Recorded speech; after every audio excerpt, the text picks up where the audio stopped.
મ્યાનમારમાં ફસાયેલા ભારતીય યુવકોનો મામલો સામે આવી રહ્યો છે। વડોદરા જિલ્લાના 10 સહિત 100થી વધુ યુવકો ફસાયા।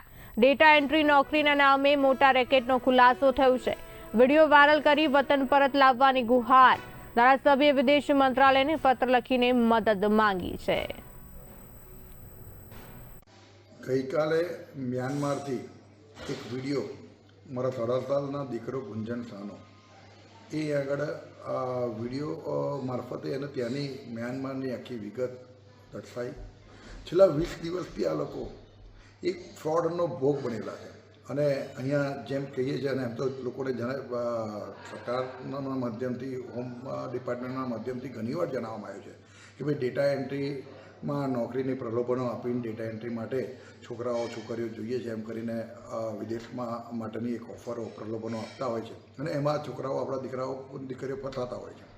એવો જ એક કિસ્સો આજે થયો છે। એમાં વડોદરા જિલ્લાના 10, એમાં મારા સાડાસાલ તાલુકાનો એક દીકરો અને ટોટલ ભારતીય 100 ભારતીયો આનો ભોગ બનેલા છે। ત્યારે મેં